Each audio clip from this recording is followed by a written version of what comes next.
Hello, this is the luckiest maths teacher in the world. Thank you so much for tuning into this video in which we will go through everything you need to know about equations for your upcoming test. So when you're solving equations like these, equations because they have an equal sign, what you need to do is undo what's been done to the pronumeral, the letter, in the opposite order to BIDMAS. So let's look at this equation here. 32 minus 9x equals 5. So we need to undo what's been done to x. So because of BIDMAS, we must have times by -9 first before adding this 32. This is a positive 32. Because adding on this 32 is the last thing we did, it's the first thing we must undo. Just like in the morning, you put on your socks first, then your shoes. At night, you have to take your shoes off first because they were the last thing you put on. And so it is with this equation here. Adding 32 is the last thing I added on, so I need to get rid of it first. I need to undo it first. So we're going to get rid of a positive 32 by subtracting it, because adding 32, subtracting 32 undo each other. So adding 32 and subtracting 32 undo each other. I'm left with -9x equals 5 minus 32 is -27. So now I need to divide. The way I undo timesing by -9 is to divide -9. So what you do to one side of the equation, you must do to the other. If I divide this side by -9 to get x, I must divide this side by -9. So -27 divided -9 is +3. So x equals 3 is the solution, because if I substitute it into this equation, I get a true statement. If I change x to 3 from the original equation, I get 32 minus 9 times 3 is 5. That's true. 32 minus 27 does equal 5. So you can easily check your answer by making sure the answer you get, if you substitute it into the equation, gives you a true statement. All right, let's try this equation here. So we're going to undo what's been done to x. So what we've done to x, we subtracted 4, then divided by 6, then we changed the sign, put a negative in front, and then we added 12. This is again a positive 12. So because putting on this 12 was the last thing we did, it's the first thing we undo.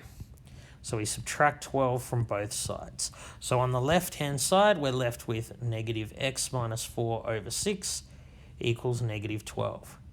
Now, it turns out I can actually change this to a plus as long as I do the same on the other side. I can do whatever I want to this side of the equation as long as I do the same to the other side. So I changed the sign of the left-hand side. I can also change the sign of the right-hand side. And it just makes life easier not having to deal with negatives. So now I've got x minus 4 over 6 is +12. I'm going to undo dividing by 6 by timesing each side by 6. So I don't times the x and the 4 by 6 because divide 6 times 6 cancel each other out. I'm just left with x minus 4 equals 12 times 6. And so I'm going to undo subtracting 4 by adding 4. I get x equals 76. That's my solution. So I can easily check the solution. 76 minus 4 is 72. 72 divided 6 is 12. 12 minus 12 is 0. I know I've got the right solution. All right, let's now look at examples where the pronumeral is on both sides of the equation. So when you have equations like this, where the pronumeral, the x, is on the left and right-hand side of the equation, you need to do a couple more steps. So firstly, get rid of any fractions or brackets. Then you subtract from both sides the pronumeral with the lowest coefficient, then solve as normal. Let's look at this question here. 10x equals 3x minus 28. I have x on both sides of the equation. Now, there's no fractions or brackets to get rid of. I go straight to step 2. So what I'm going to do is subtract the x with the lowest number in front, the lowest coefficient. So 10x minus 3x equals 7x. 3x minus 3x, they cancel each other out. I'm left with 7x equals -28. The idea here is we don't really know how to solve equations where x is in more than one spot. By doing step 2, we ensure that x is only in one spot. Now we've got a really easy equation to solve. The way we undo timesing by 7 is to divide by 7. I just get x is -4. So for this equation here, I have the pronumeral on both sides of the equation. Now, a lot of people look at this and say, oh, the coefficient's 2 in both cases. The coefficient here is not 2. The coefficient here is -2. So this x has a lower coefficient than this one. So there's no fractions or brackets to get rid of, so I'm going to subtract the x with the lowest coefficient. I'm going to subtract -2x from both sides. Subtracting -2 is the same as adding. If I add 2x to this side of the equation, they cancel out. Plus 2x and minus 2x cancel each other out. So then I'm left with 12 equals 60 plus 4x. Notice here, I didn't add 2x and 60. They are not like terms. I can't add them if they're not like terms. But 2x and 2x gives 4x. So once again, I have a situation where I've reduced it so that x is in only one of the equation. So now I just solve as normal. I'm going to subtract 60 from both sides. So 12 minus 60 is -48. 60 minus 60, they cancel each other out. And now I've got 4 times x equals -48, so I'm going to divide each side by 4. My final answer, x equals -12, and I'm done. Let's look at this question here, which is quite a bit harder. So here we actually do have fraction, so we need to first get rid of the fraction. The way I'm going to undo dividing by 4 is I'm going to times everything by 4. So what you do to one side of the equation, you must do to the other. Now, when I times this side of the equation by 4, I need to times everything by 4. So I need to times 15 by 4 to give me 60.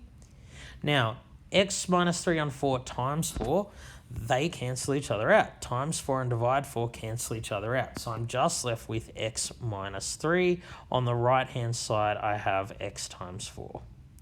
So 60 minus 3, of course, they're like terms, just equals 57. 57 plus x equals 4x. Now I'm going to subtract x from both sides because x is the same as 1x. This one had the lowest coefficient. So I end up with 57 equals 3x. Divide each side by 3, because that's how I undo timesing by 3. I get x equals 19. That is the final answer here. All right, let's now take a look at some worded problems. So when you have worded problems, follow these 3 steps. Define a variable, form an equation, solve as normal. Define a variable just means let x, or whichever letter you like, be the thing you're trying to find. So if I have this question here, maths tutor charges $32 per hour plus a $40 call-out fee. How many hours must they work to earn $100? You start off by letting x be what you're trying to find. So here we want to find the number of hours worked. So we let x be number of hours. Step 1 done. Step 2, form an equation. I'm going to rewrite all this information here using many mathematical symbols.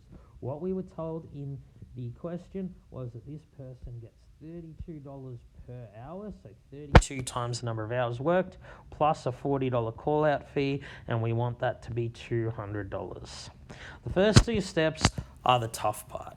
After we've done them, it's an equation like we've solved a million times. So we're going to subtract 40 from both sides, and then divide each side by 32. I get x equals 5.